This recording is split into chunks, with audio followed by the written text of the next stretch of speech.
Crente que não ora sem estender a mão, meu irmão, tá? A Bíblia mesmo fala, né? Fortalecer as mãos vacilantes. Então, estende a mão para cá. Vamos orar por ele. Pai, obrigado, Senhor, que nessa manhã o seu Espírito continue bradando ao nosso interior através da vida do pastor Daniel. Pai, que nessa manhã o Senhor restabeleça a sua saúde, sua voz, Pai, seu sistema respiratório, que ele experimente do Senhor de maneira palpável e latente.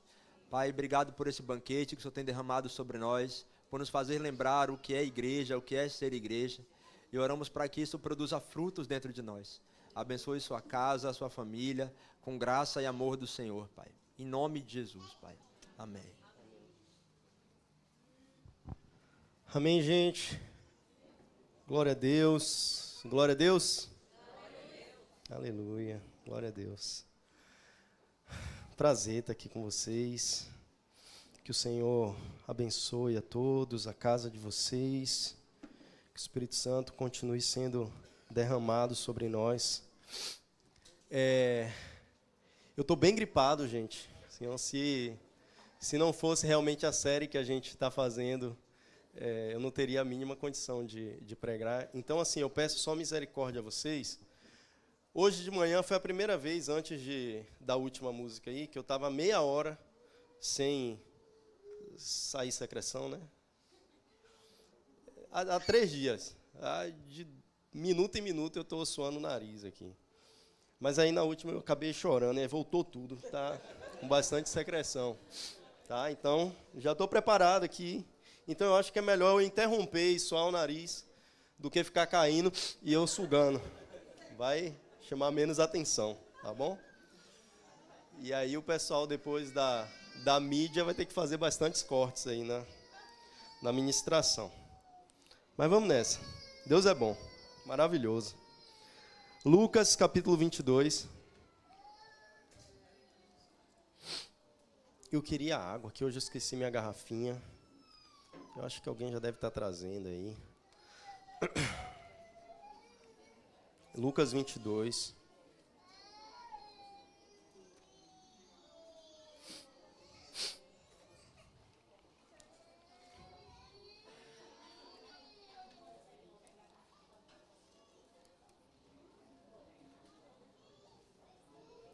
Beleza. Então, nós temos há 3 semanas, né, com interrupção aí na semana passada, trabalhado sobre a vida da igreja, não é?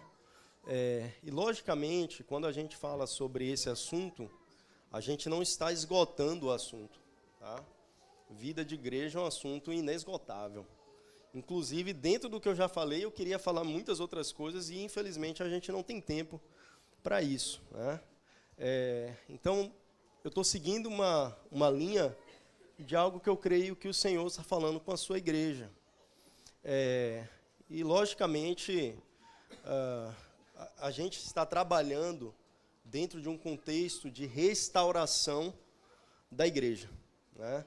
Então, se é restauração da igreja, obrigado, minha irmã. Se é restauração da igreja, é porque a gente não está posicionado no lugar correto. Nós não estamos posicionados no lugar adequado. Então, o Senhor, Ele precisa nos restaurar, né? E quando se inicia a restauração da igreja, quando se dá a restauração da igreja, quando a igreja ela já estiver gloriosa, isso é tudo que o Senhor precisa para que Ele volte. Tá? Porque Ele vai restaurar a terra, Ele vai restaurar todas as coisas em comunhão com a sua igreja, né? Em comunhão com o seu povo. Então, Ele está aguardando uma noiva madura, tal como Ele, uma noiva sem manchas, sem máculas, sem rugas, não sem rúcula, né, amor? Minha esposa orou assim uma vez, gente. Então, assim, o Senhor está esperando essa noiva, né, que seja madura tal como Ele. Então, se nós não estamos ainda maduros tal como Jesus, o Espírito Santo ainda está fazendo a sua obra interna em nós. Tá? Não é que a obra da igreja é uma obra interna, ok? A obra da igreja, a missão da igreja é revelar Cristo ao mundo. Mas o Espírito Santo, para que Ele faça isso, para que Cristo seja revelado ao mundo por intermédio da sua igreja, a igreja precisa revelar quem Deus é. Ok? Então, por isso, ele está restaurando primeiro a igreja, para que a igreja possa ser expressão para o mundo. Então, o que nós estamos trabalhando aqui nesse tempo é essa restauração interna mesmo. Tá? Nós não estamos falando da missão, de ir para fora, de pregar, que isso tudo é necessário, mas não é o foco nesses dias. Tá bom? Então, vamos ler Lucas 22.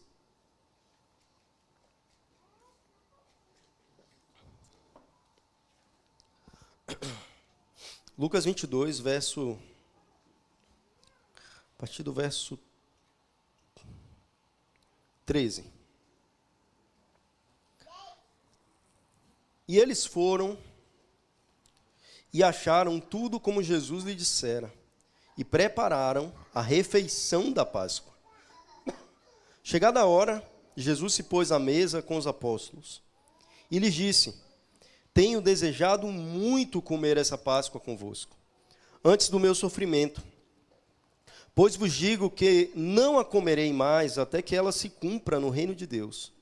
E tendo recebido um cálice e dado graça, disse: tomai-o e reparti-o entre vós. Porque vos digo que a partir de agora, não mais beberei do fruto da videira, até que venha o reino de Deus. Tomando o pão e tendo dado graças, partiu e entregou a eles, dizendo: isso é o meu corpo dado em favor de vós. Fazei isso em memória de mim. Da mesma forma, depois da ceia, tomou o cálice, dizendo: este cálice é a nova aliança em meu sangue, derramado em favor de vós. Amém? Até aqui. Queridos, eu queria fazer uma introdução antes de chegar nesse texto que nós lemos, tá? Hoje eu queria conversar um pouco com vocês sobre a igreja como casa de Deus. Paulo vai falar a Timóteo que a igreja é a casa de Deus, tá? A gente vê muitos textos falando sobre a habitação de Deus no seu corpo, a habitação de Deus no seu povo, um santuário que está sendo edificado ao Senhor. Em Efésios a gente vai ler milhões de vezes sobre esses termos. Então é fato que a igreja ela está sendo construída, o Espírito Santo está edificando, está construindo a igreja. Para quê? Para que Jesus venha habitar. Ok? Para que Jesus venha habitar por meio do seu Espírito. Então, a igreja está sendo edificada, a igreja está sendo construída, e isso até implica, não vai dar para a gente falar sobre isso aqui agora, mas implica muito nos ministérios, apóstolos, profetas, evangelistas, pastores, mestres, e o quanto que isso precisa ser restaurado para que a igreja seja restaurada, né? Que haja uma restauração dos ministérios, para que então a igreja seja restaurada, porque são esses ministérios os instrumentos de Deus para a igreja, para que a igreja seja então edificada, seja construída e se torne uma habitação perfeita para o Senhor. Então a igreja é a casa de Deus. E quando nós falamos sobre casa de Deus, nós vemos que a igreja é a realidade disso. A igreja não é um apontamento da casa de Deus. A igreja é, de fato, a casa de Deus. Então, a gente vê desde lá de Gênesis, capítulo 28, quando Jacó tem aquele encontro com Deus, né, com a experiência em que ele viu a casa de Deus através daquela escada, né, e anjos subiam e desciam por ela. Então, ali é a primeira vez na Bíblia que nós vamos ver esse termo casa de Deus. E Jacó, ele fala: nossa, aqui é a casa de Deus, e eu não sabia, né? Então, agora, ao deitar a cabeça sobre essa pedra, e lembra que agora, na realidade, quem são as pedras? Somos nós, pedras vivas, que estão sendo edificadas para a habitação de Deus no Espírito. Então, desde lá, da revelação que Jacó teve, o Senhor já está apontando para a realidade da sua casa. Então, tudo aquilo ali era um protótipo. Tudo no Antigo Testamento ali era um protótipo. Então, a gente vê o Senhor entregando a Moisés uma planta da sua casa. Tá? E se tem uma maneira que nós podemos nos guiar quando nós falamos sobre casa de Deus, o que é a casa de Deus e como edificar a casa de Deus, se nós estamos cooperando com o Espírito Santo na edificação da casa de Deus, nós precisamos ter acesso também a essa planta. Como que nós vamos cooperar com a obra do Espírito Santo se nós não sabemos o que está sendo construído, se nós não sabemos o que está sendo edificado? Mas Deus, ele tem uma planta exata da sua casa. E nós não estamos construindo à toa, nós não podemos construir de acordo com o nosso gosto, nós não podemos construir de acordo com a nossa vontade. Nós precisamos construir o que está na planta. A planta já foi entregue. A planta é a casa? Não. A planta é um desenho da casa. Ok? Então a planta foi entregue a Moisés, lá no Antigo Testamento. E assim, Deus é extremamente detalhista, tá? Mais detalhista, muito mais, que qualquer arquiteto, que qualquer engenheiro. Deus é extremamente detalhista. A ponto de ele dar detalhes de qual tamanho, grossura, forma seriam os pregos que segurariam as cortinas. Sabe? Tudo tem a sua medida exata, tem o seu peso exato, tem o seu material exato, tem a sua forma exata, exatamente tudo. Não existe nada na casa de Deus que possa ser feito sem que não esteja na planta. E tudo ele já entregou, absolutamente tudo. Então, amor, eu esqueci de mandar para o pessoal da mídia, você mandou? Você pode passar essa imagem aí, amigo, por gentileza? Ok. Essa aí foi a planta que Deus entregou a Moisés, né, da sua casa.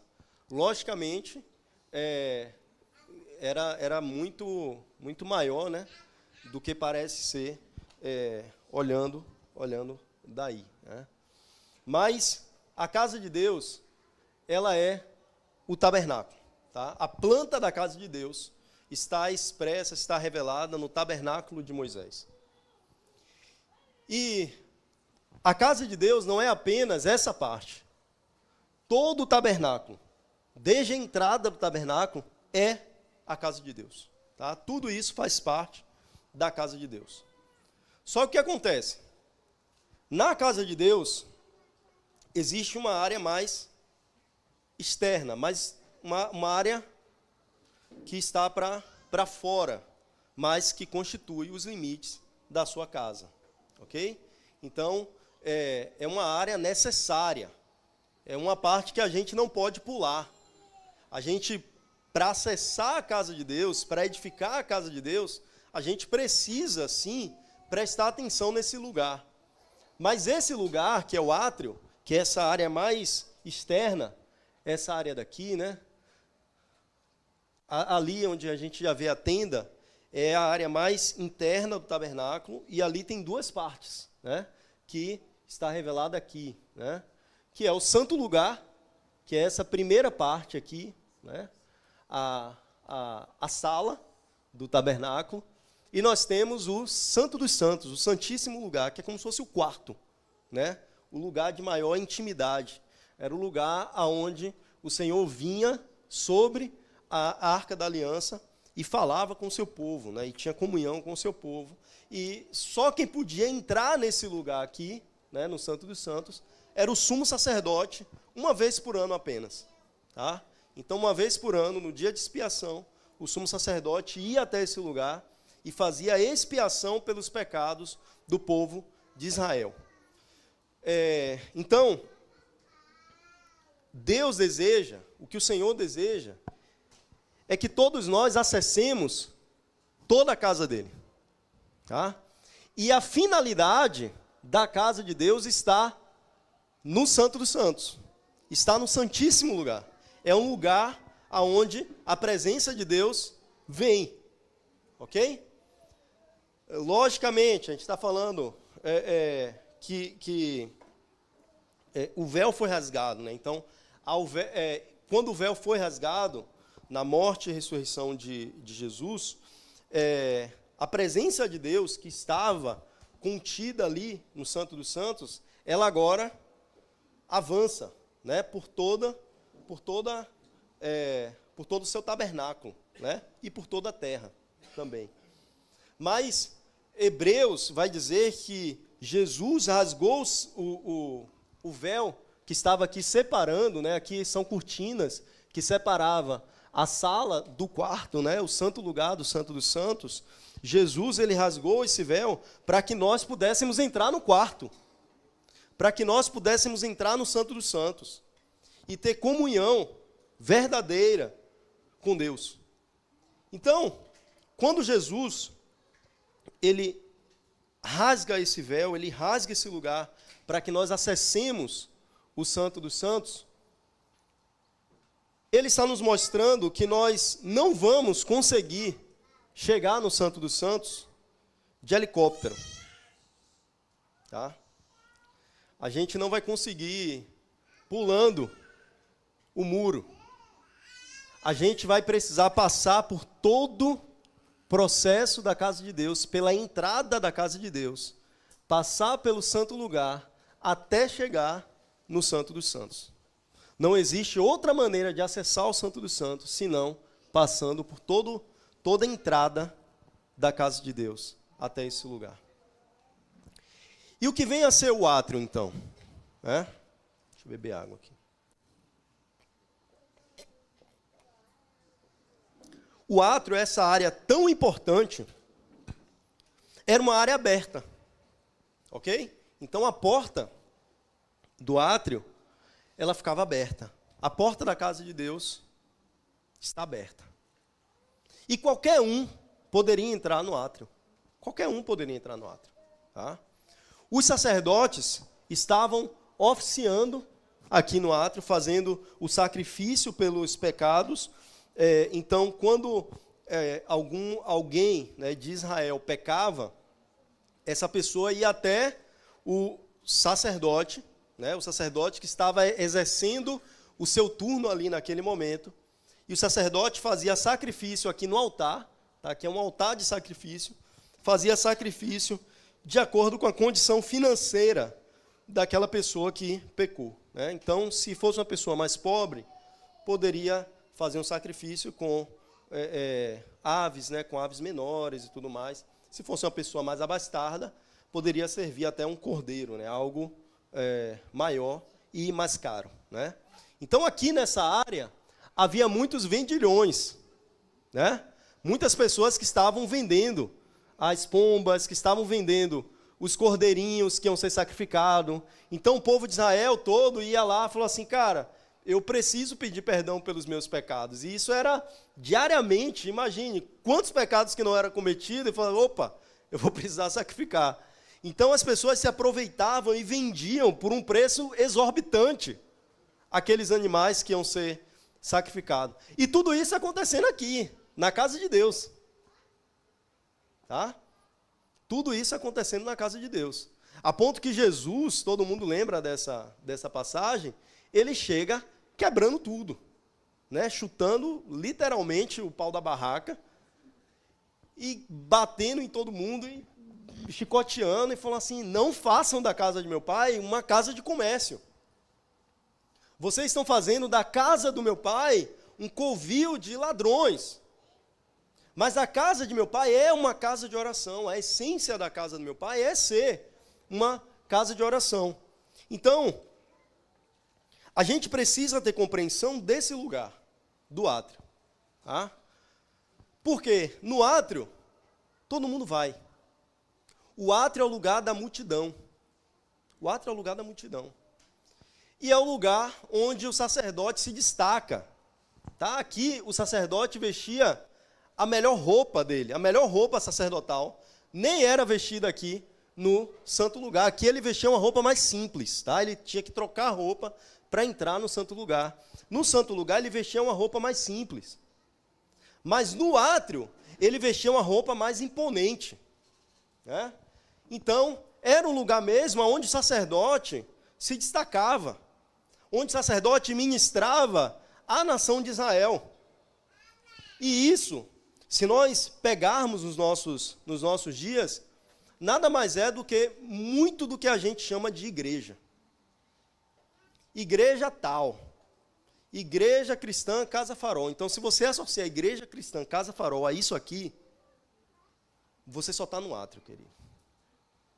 Porque isso aqui é uma reunião de átrio. Tá? Isso aqui é uma reunião de átrio.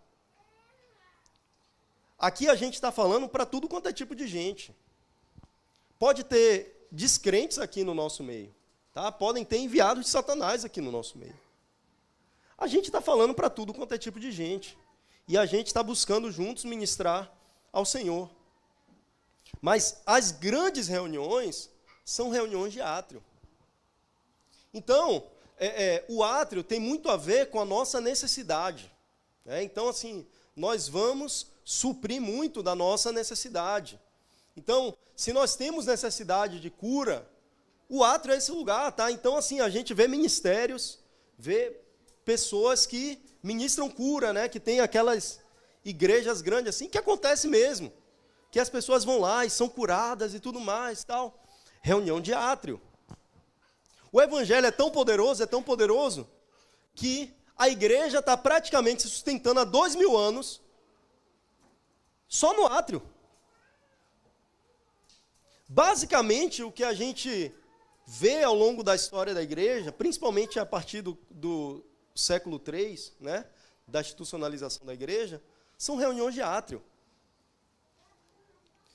Nos últimos dias, a gente vê o movimento do Senhor de trazer a reunião para um lugar mais íntimo. Tá? Porque Ele está restaurando esse lugar. Ele está restaurando o santo lugar. Porque Ele está edificando toda a sua casa. Então, o átrio é esse lugar dos ministérios. Então, é o lugar onde os ministérios aparecem mesmo. Profetas, mestres, eles aparecem no átrio. Tá? Então, a gente está aqui numa reunião, sei lá, de 120, 130 pessoas. Não tem como todo mundo vir no microfone e falar no microfone. Tá? Não tem como a gente abrir a nossa vida aqui. Então, essa reunião é super importante, a gente precisa passar por ela. Para acessar a casa de Deus, a gente precisa passar por ela. Mas não termina nela. Isso aqui é uma reunião necessária. Mas é só uma reunião necessária. Ela não é o fundamento. Tá? Ela não é tudo. Embora seja importante, nos fortaleça. Quantos aqui não foram fortalecidos essa manhã, né? Recebendo o amor de Deus, a graça de Deus? E isso tudo, o átrio nos propicia coisas maravilhosas. Tá? Mas ainda não é tudo. Existe um lugar na casa de Deus que é um lugar mais íntimo. No átrio todo mundo poderia entrar. No santo lugar, só a família de Levi. O santo lugar não é um lugar para todo mundo. O santo lugar é o lugar da família. Tá? É um lugar de reunir a família. A família precisa estar ali. Então, a gente vê, por exemplo, no Antigo Testamento, o Senhor, ele... quando o povo de Israel estava cativo lá no Egito, e o Senhor ia enviar a última praga, ali, que é a morte dos primogênitos, o Senhor dá uma instrução a Moisés. E a instrução a Moisés era para que Moisés falasse com todo o povo de Israel, que matasse o cordeiro tinha que ser perfeito, e passasse o sangue do cordeiro nos umbrais da porta, né, ali no como é que chama hoje em dia mesmo? A duela da porta. Então, ao fazer isso, o anjo da morte, que ia acessando casa por casa, à meia-noite, né? O carpinteiro não me falou aqui. Então, quando o anjo da morte visse aquela casa que tinha ali pintado nos umbrais da porta do sangue do cordeiro, ele passaria por cima, né? E não entraria naquela casa. E quem estava ali naquela casa? Família. Tá? Então, a família estava sendo preservada de ser atingida, porque eles estavam em um lugar seguro, em um lugar de família. E eles estavam comendo o cordeiro em família. E outras pessoas poderiam também comer desse cordeiro, tá? Pessoas viúvas, solteiros, né, órfãos, eram chamados também, estrangeiros, eram chamados, e uma vez que eles eram chamados, eles se tornavam participantes daquela família. Uma família que estava estendendo as suas tendas para acolher a outros. Afinal, é o que o texto diz, se o cordeiro ele fosse muito grande, que essa família deveria chamar outros, para que pudessem comer do cordeiro juntos, e essa família também não seria atingida. Então a Páscoa é a celebração disso, é a celebração da vida, tá? O Senhor nos deu vida, o Senhor poupou a nossa vida por causa do sangue do cordeiro. E porque nós comemos do cordeiro, e nós demos de comer a outros desse cordeiro, para que eles também tivessem vida. Quando nós vamos para o Novo Testamento, a gente vê que a Páscoa, ela foi substituída. Não é que ela foi substituída. A Páscoa é um apontamento, não é? As coisas do Antigo Testamento estão revelando a realidade. Então, a realidade daquilo que a Páscoa estava apontando é a ceia do Senhor. É isso que Paulo vai falar, e é isso que Jesus fez com seus discípulos, né? E aí entra no texto que nós lemos. Jesus, ele está desejando, ele disse que desejou muito comer aquela Páscoa com quem? Com os discípulos. Por quê? Porque a Páscoa é para ser celebrada em família. A Páscoa era para ser celebrada em família. Então ele chama os seus discípulos, que é a sua família. Lembra que ele fala isso? Sua mãe e os seus irmãos estão aqui querendo falar com você. Ele fala, quem é minha mãe? Quem são meus irmãos? Senão aqueles que fazem a vontade do meu Deus. A família, ela não é medida pelo sangue humano. Ela é medida pelo sangue do Cordeiro. Todos aqueles que foram comprados pelo sangue do Cordeiro. Então a Páscoa, ela deve ser celebrada em família. E agora, na realidade da nova aliança, a Páscoa é a nossa ceia. Né? Então a ceia, ela deve ser celebrada, ela deve ser comida em família. Por isso que a gente pergunta, mas e se na reunião da ceia a gente levar gente que não é crente? Não é adequado. Tá? Porque a Páscoa é para ser comida em família. Então quem não é da família vai se sentir excluído. Vai ser pior do que você não chamar. Tá? Vai ser pior do que você não chamar. Porque a Páscoa é para ser comida em família. A ceia é para ser comida em família. Então, nesse lugar aqui, no santo lugar, a gente vê que tem uma mesa aí. Né? Aqui a gente tem mesa na área externa? Não. a gente tem um altar de sacrifício, né? Onde eram feitos os sacrifícios dos pecados, e a gente tem uma bacia, onde após os sacerdotes fazerem sacrifício pelos pecados, eles se lavavam para se limpar do sangue que atingiu enquanto ele estava matando os animais ali para serem sacrificados. Então, eles se limpavam nessa bacia, né? Trocavam as suas vestes para entrar, então, no santo lugar. Beleza? Então, o átrio tem uma roupagem. O santo lugar, a roupagem é outra. Tá? Então, tira aquela roupa que você estava usando aqui no átrio, nessa reunião de átrio, tira essa roupa. É outra roupa agora. Tá? É outra forma. É outro funcionamento. E muito mais simples. Mas muito mais poderoso também. Porque aqui a gente vê, não vê mais. Deu problema. Mas beleza, vamos lá. No santo lugar a gente vê uma mesa de pães, né? E o que é que a gente faz na mesa, gente? Come. A mesa é o lugar de comer, né? Davi, o rei Davi, é interessante a vida dele, porque embora ele viveu na antiga aliança, o seu nível de revelação que ele teve o colocou na nova aliança. Doido isso, né? O nível de revelação que Davi teve, a comunhão que Davi tinha com Deus, se abriu para Davi a realidade de tudo aquilo que era apontamento.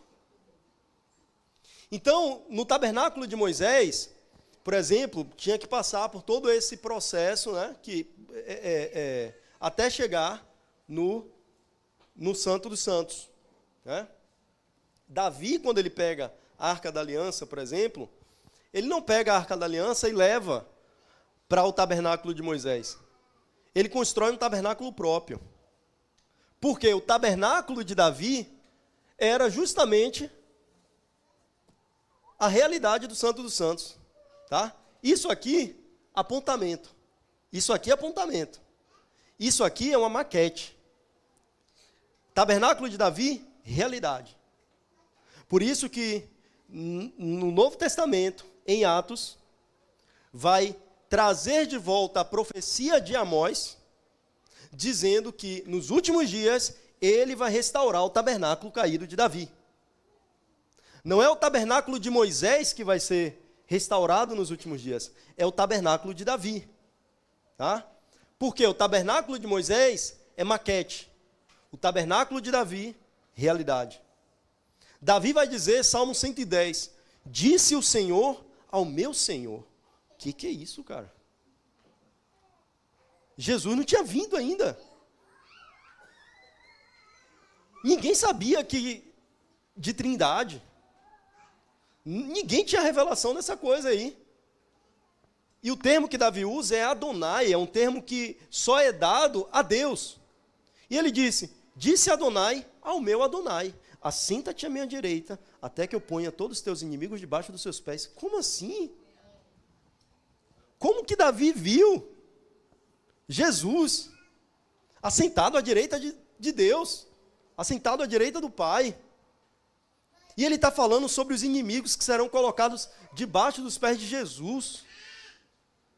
E ele vai falando que que Deus falou com Jesus, tu és para sempre sacerdote, segundo a ordem de Melquisedeque. Ordem de Melquisedeque só vai ser explicada em Hebreus.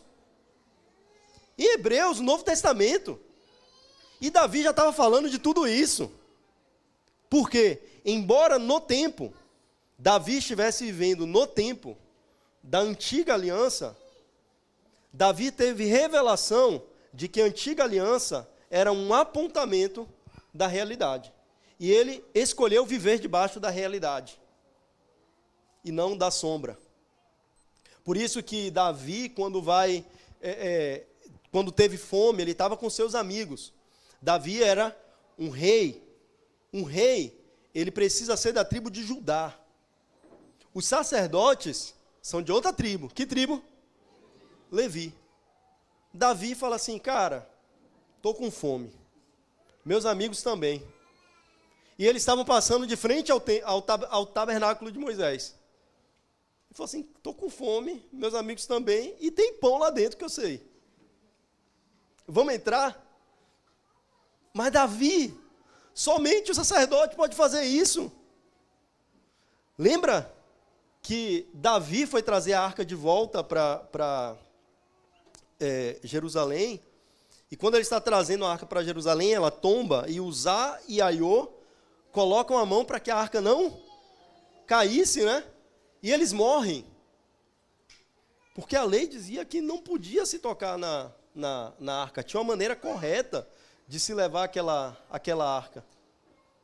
E Davi, ele fica justamente indignado com isso. Por quê? Porque ele teve revelação. Seus irmãos não. Davi teve a revelação de que tudo aquilo ali era uma sombra. Que aquilo ali não era a realidade. E agora ele chama os seus amigos, vamos comer ali? Cara, não pode, só o sacerdote pode entrar. Tal. Ele falou assim, cara, mas nós somos sacerdotes também, velho. Nós não somos da tribo de Levi, mas nós somos sacerdotes segundo a ordem de Melquisedeque. Vamos entrar lá e vamos comer desse pão, rapaz. E eles entram, assentam-se à mesa e comem o quê? O pão que só os sacerdotes poderiam comer. Davi e seus amigos comem desse pão. De modo que no tabernáculo de Moisés havia uma mesa. O Senhor sinalizando de que, olha, eu quero comer com vocês. Eu quero me assentar na mesa com vocês. Eu quero ter comunhão com vocês. Mas no tabernáculo de Davi são 10 mesas. Não é só uma, não. É Deus dizendo, olha, eu quero muito comer com vocês. Eu quero muito ter relacionamento profundo com vocês. E essa é a mesa da realidade do tabernáculo de Davi. É esse tabernáculo que vai ser restaurado, onde há lugar suficiente na mesa, para que eu e você estejamos sentados nessa mesa. Davi, quando ele tem essa revelação e ele traz a mesa, ele traz justamente porque a mesa é o lugar onde Jesus se revela. Imagina que Jesus estava ali com seus discípulos, pessoas que caminharam com ele, pelo menos 3 anos e meio, aquelas pessoas caminhando com ele, e depois aquelas pessoas vêm e não o reconhecem quando ele ressuscita. E ele fala assim, por que vocês estão tristes? Ele fala, mas você não viu o que aconteceu? Jesus, aquele que te entregou nossa vida, a gente confiou. Rapaz, o cara morreu, velho. E Jesus vai pregando para eles durante todo o caminho. Pregação. Aonde é que tem a pregação? No átrio. Lugar do átrio. Jesus está pregando para eles.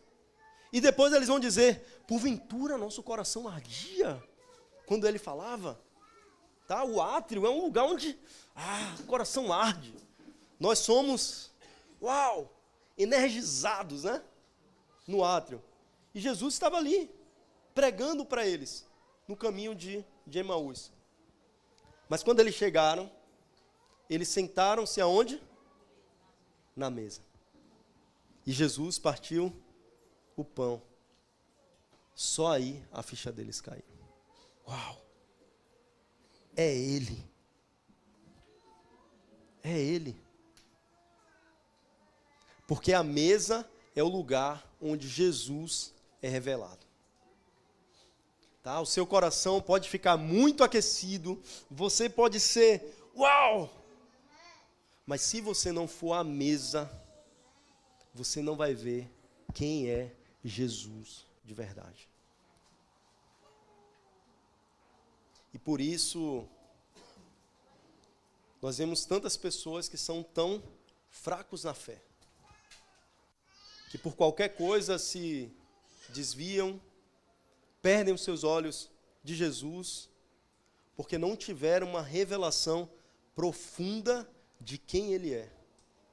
Porque a revelação profunda de quem Ele é se dá na mesa. Não é em outro lugar. É na mesa. Na mesa também é o lugar de serviço. Quando Jesus ele chama os seus discípulos ali para essa última ceia, antes de iniciar essa ceia, o que é que ele faz? Ele faz o que nós conhecemos como lava-pés.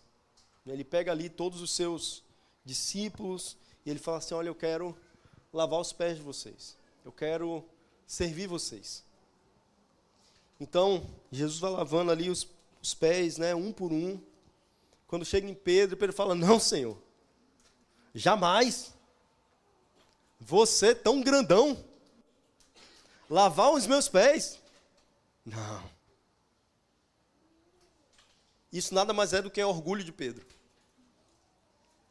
E Jesus fala assim, Pedro, se eu não lavar os seus pés, você não tem parte comigo. E ele fala, então lava meu corpo todo logo. Mas não é lugar de lavar o corpo todo. Porque a mesa é o lugar da família. A família são aqueles que já foram batizados, que já tiveram seu corpo lavado. Mas muitas vezes a gente tem o nosso corpo lavado, nós fomos batizados, mas nós ainda pisamos os pés no dia a dia, nesse mundo. E é natural que as poeiras, que as sujeiras desse mundo sujam os nossos pés. Então, quando nós vamos à mesa com os pés sujos.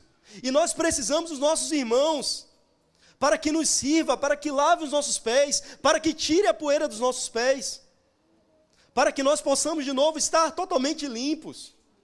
É isso que Jesus está fazendo com seus discípulos. E quando nós vamos à mesa, nós precisamos aprender com Jesus. Se tem um modelo que nós precisamos aprender, o único, na Bíblia, único, é Jesus.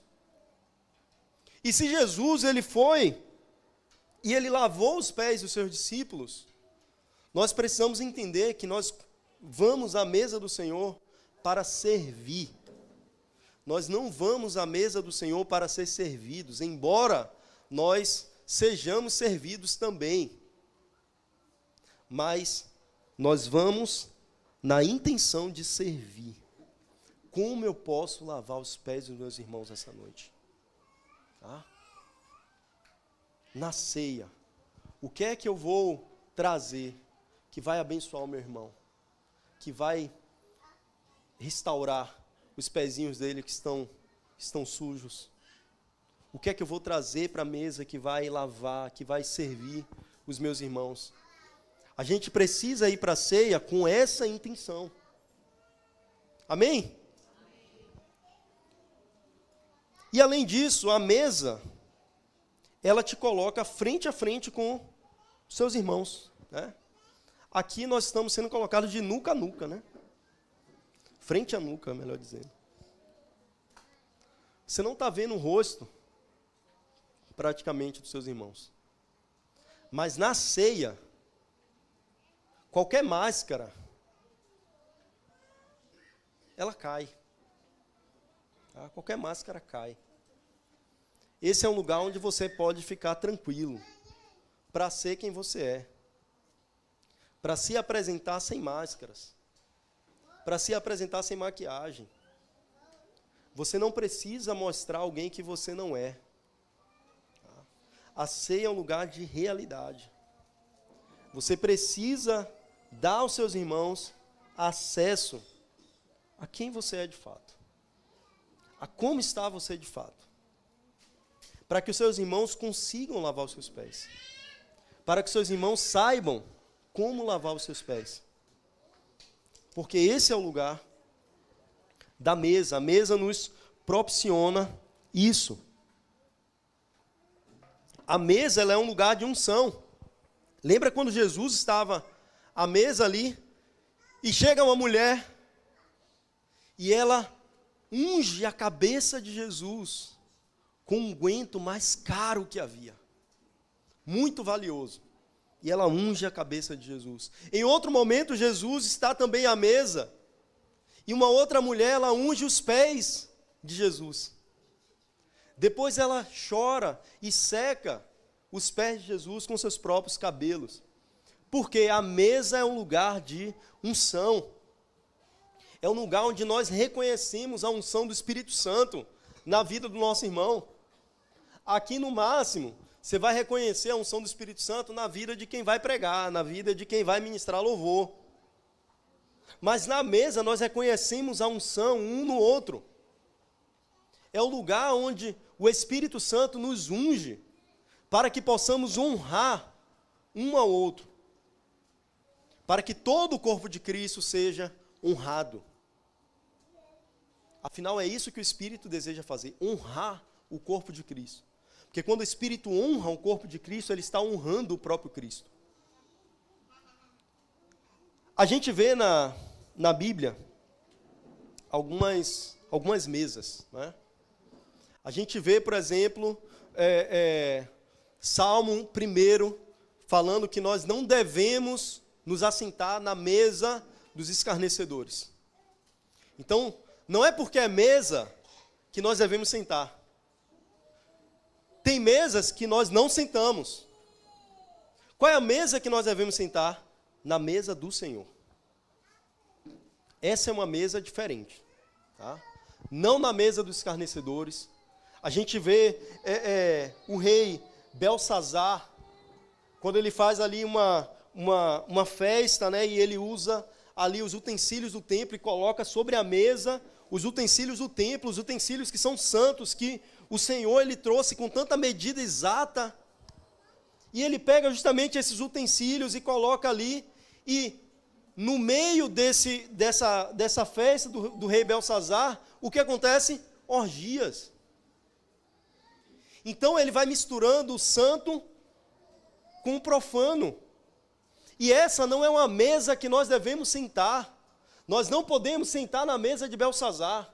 Nós não podemos sentar na mesa da mistura, aonde o santo e o profano estão juntos. Nós precisamos ter muito cuidado com isso, meus irmãos. Uma outra mesa, que o rei chamou Daniel para sentar e comer das iguarias que estavam ali naquela mesa. E Daniel não sentou naquela mesa da Babilônia, na mesa do network, na mesa dos contatos top, que vai me trazer muita grana. Daniel não sentou nessa mesa, porque ele sabia quem ele era. Eu estou estudando muito sobre finanças e tudo mais.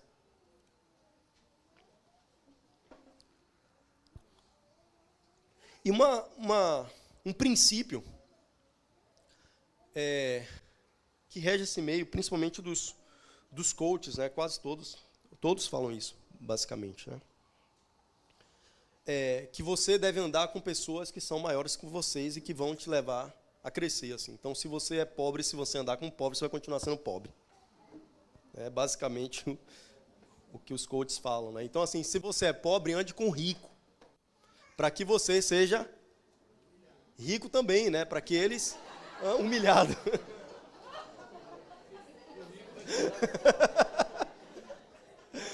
Para que vocês sejam esticados. Então, assim, o seu network, né? A sua mesa, você deve se assentar com aqueles que você quer ser como eles.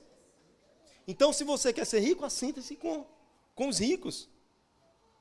E quantas pessoas estão se deslocando de igrejas por causa de network? Muitas, muitas. Queridos, não se assentem na mesa da Babilônia. Só tem uma mesa que nós devemos assentar, a mesa do Senhor. Tem uma outra mesa na Bíblia também, a mesa de Herodes. Essa mesa foi a mesa onde veio a cabeça de quem?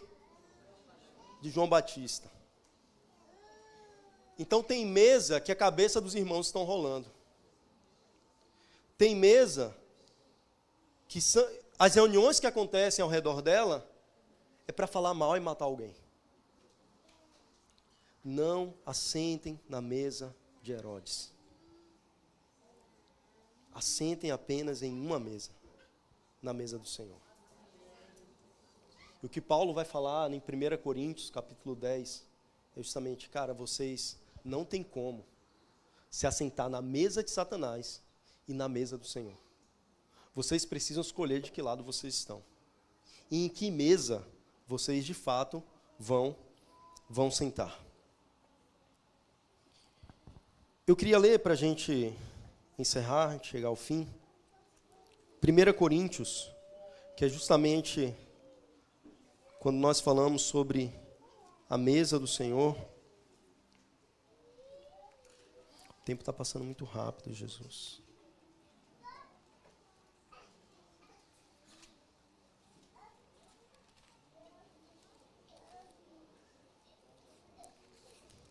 Primeiros Coríntios, capítulo 11.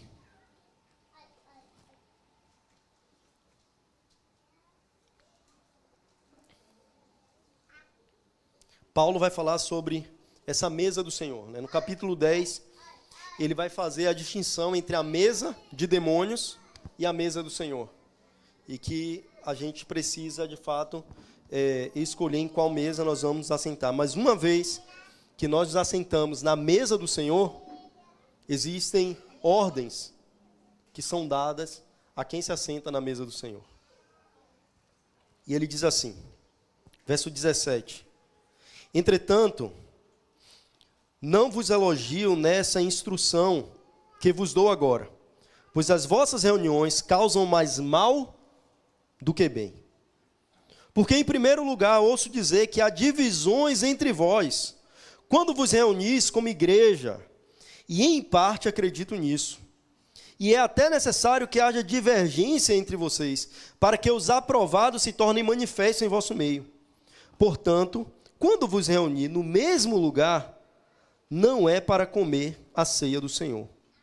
Pois quando comeis, cada um toma antes a sua própria refeição. Assim, um fica com fome e o outro se embriaga. Será que não tendes casa onde comer e beber? Ou desprezai a igreja de Deus e envergonhas os que nada têm? Que vos direi? Irei elogiar vocês? Não, nisso não vos elogio, pois recebi do Senhor o que também vos entreguei. O Senhor Jesus, na noite em que foi traído, tomou o pão, e depois de ter dado graças, o partiu e disse: Isso é o meu corpo, que é dado por vós. Fazei isso em memória de mim. Do mesmo modo, depois de comer, tomou o cálice, dizendo: Este cálice é a nova aliança do meu sangue. Fazei isso todas as vezes em que beberdes, em memória de mim. Porque todas as vezes que comerdes desse pão e beberdes do cálice, proclamais a morte do Senhor, até que ele venha. Por essa razão, quem comer do pão ou beber do cálice do Senhor, de maneira indigna, será culpado de pecar contra o corpo e o sangue do Senhor. Examine-se, pois, o homem a si mesmo, e dessa forma coma do pão e beba do cálice. Pois quem bebe sem consciência do corpo do Senhor, come e bebe para sua própria condenação. Por causa disso, há entre vós muitos fracos e doentes, e muitos que já morreram. Mas se julgássemos a nós mesmos, não seríamos condenados. Quando, porém, somos julgados pelo Senhor, somos corrigidos para não sermos condenados pelo mundo. Portanto, meus irmãos, quando vos reunis para comer a ceia, esperai uns pelos outros. Se alguém tiver fome, coma em casa, a fim de não vos reunirdes para condenação. Quanto às demais coisas, eu vos instruirei quando vos visitar.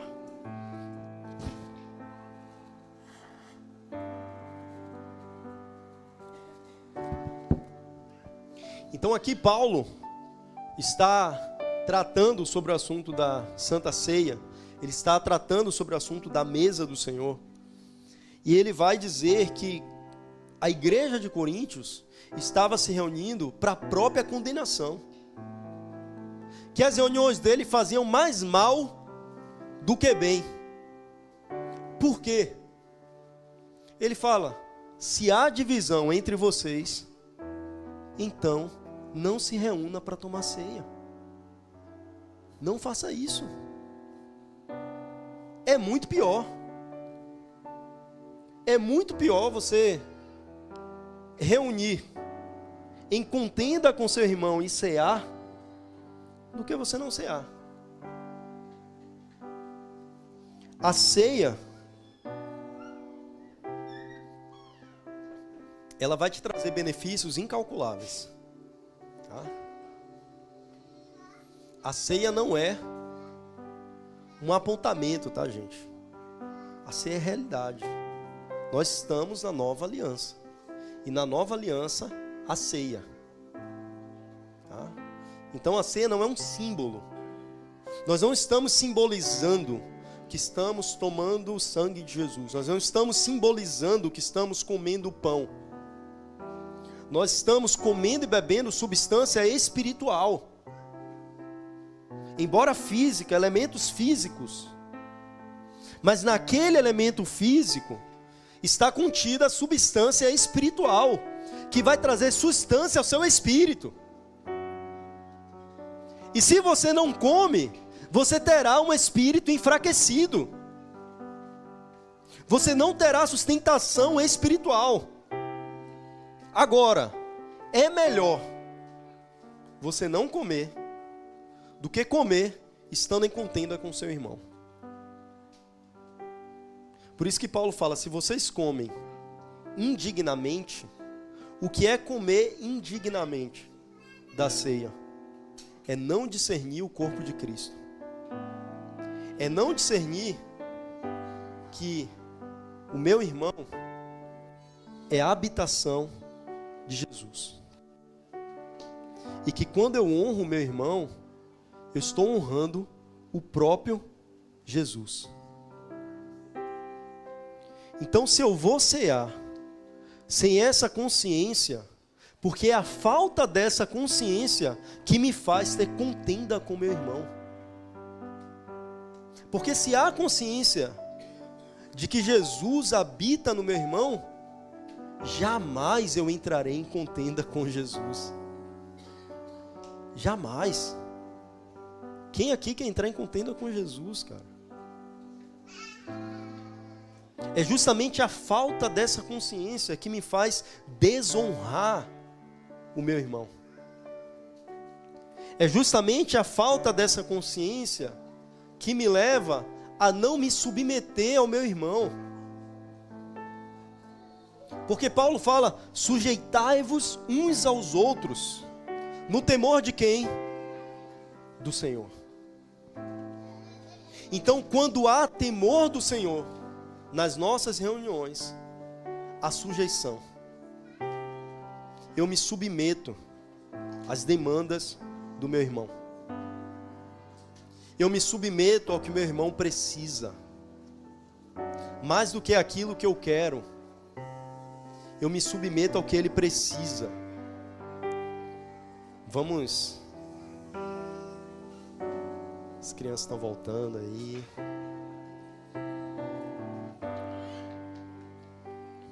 Vamos acalmar, criancinhas? Então, quando há falta dessa consciência, é melhor que nós nem ceamos, gente. De verdade, se chegar num dia de reunião, de ceia, e seu coração estiver em contenda com algum irmão do corpo de Cristo, não é com um irmão que vai cear ali com você, é com algum irmão do corpo de Cristo. Resolve essa pendência.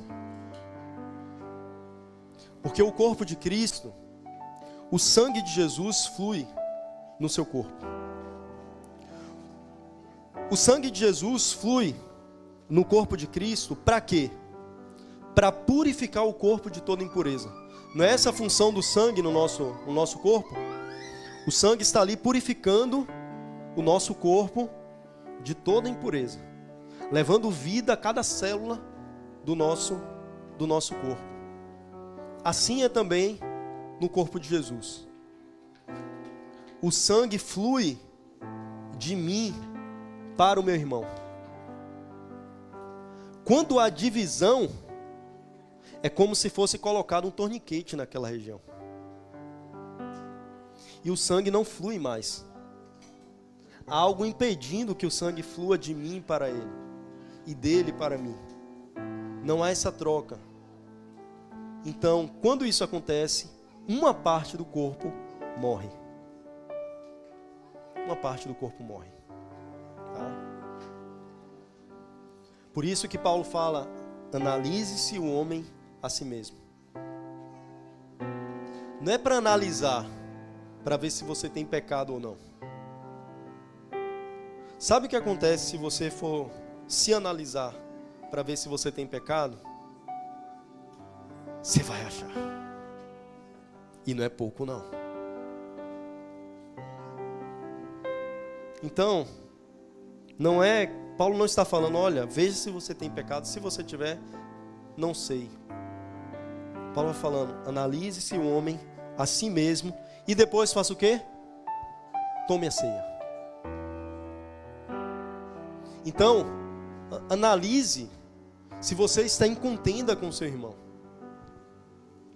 Se você estiver em contenda com seu irmão, resolva isso. Se você não tiver como resolver naquele momento ali, resolva no seu coração. E depois você vai até o irmão. Mas resolva no seu coração. Para de pensar mal a respeito do seu irmão. Para de julgar o seu irmão.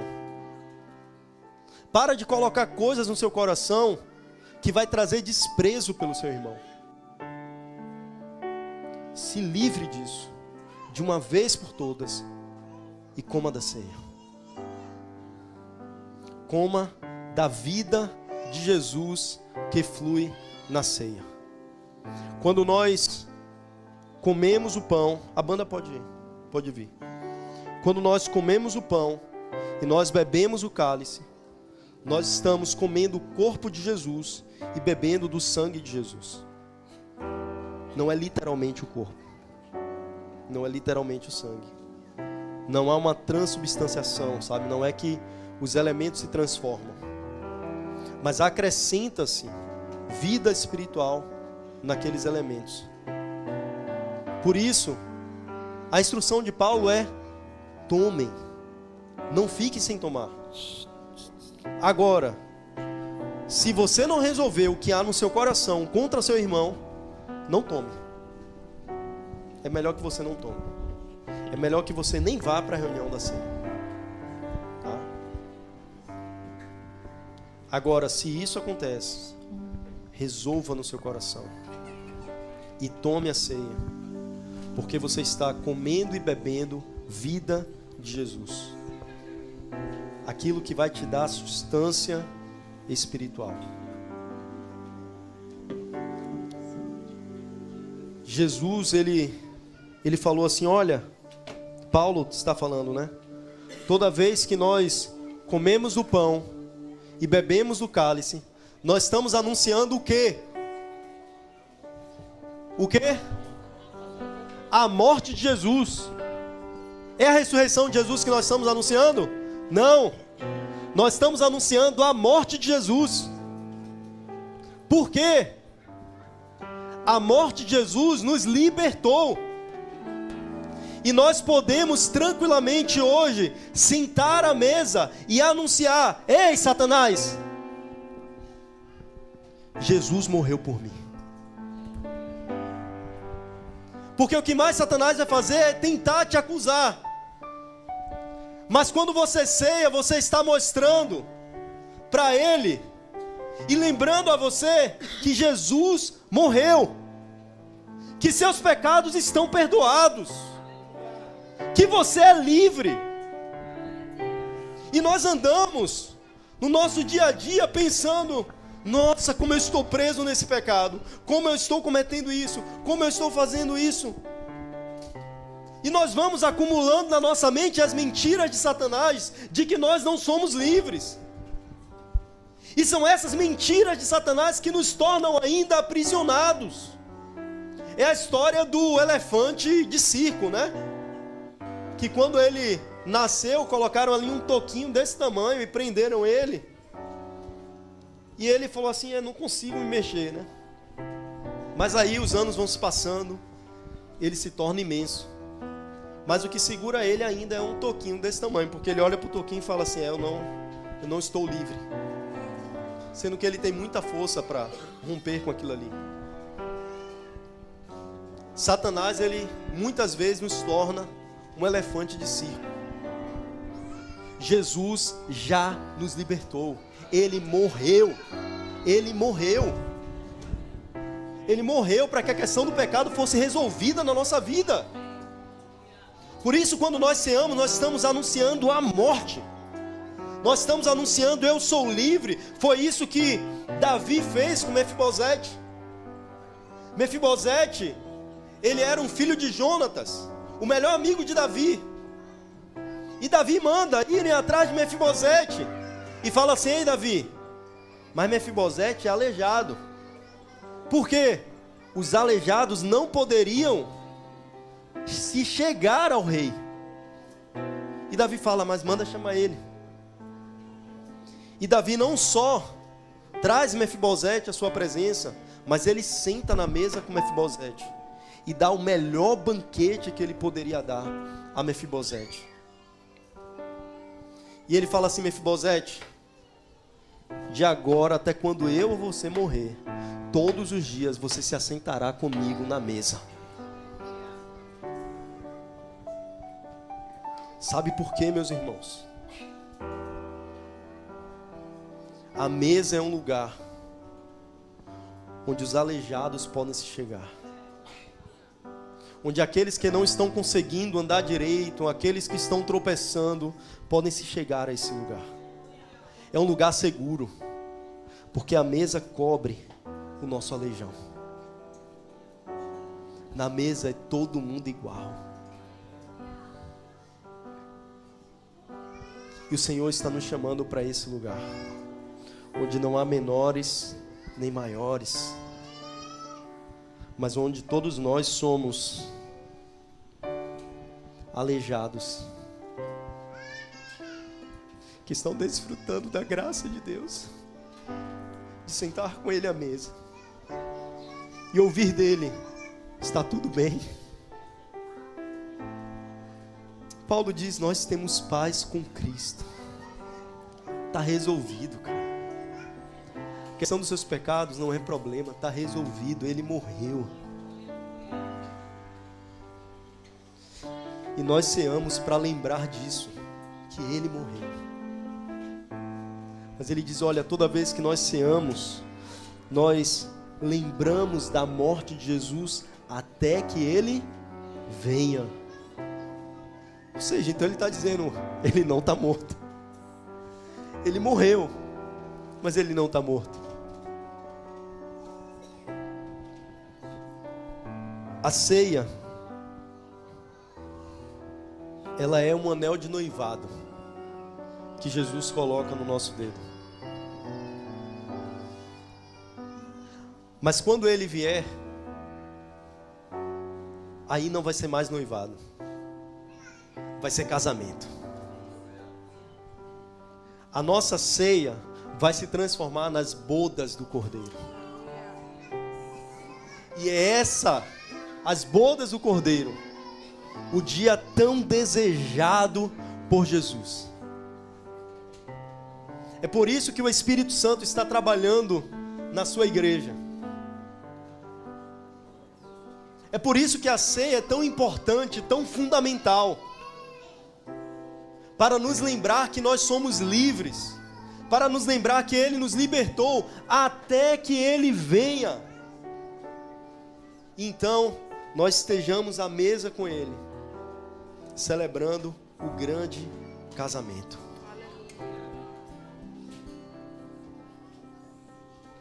Por isso, meus irmãos, nós somos chamados nesse dia a amarmos uns aos outros, como quem ama o próprio Jesus. Como que nós dizemos que amamos ao Senhor a quem não vemos, se não amarmos o nosso irmão a quem nós vemos? Como que nós honramos o nosso Senhor desonrando nossos irmãos. Não tem como. Nós estamos sendo chamados a voltar à mesa, mas não a qualquer mesa, a mesa do Senhor, a mesa onde paira sobre nós o temor do Senhor, onde paira sobre nós o temor, para que flua no nosso meio o amor. É essa a mesa do Senhor, é essa ceia em que nós somos convidados a comer com o Rei. Porque quando nós comemos com os nossos irmãos, nós estamos nos assentados entre príncipes e princesas. Nós estamos assentados em um lugar de honra, quando nós estamos à mesa com o nosso irmão. Porque Jesus habita nele. Nós vamos cantar uma canção agora.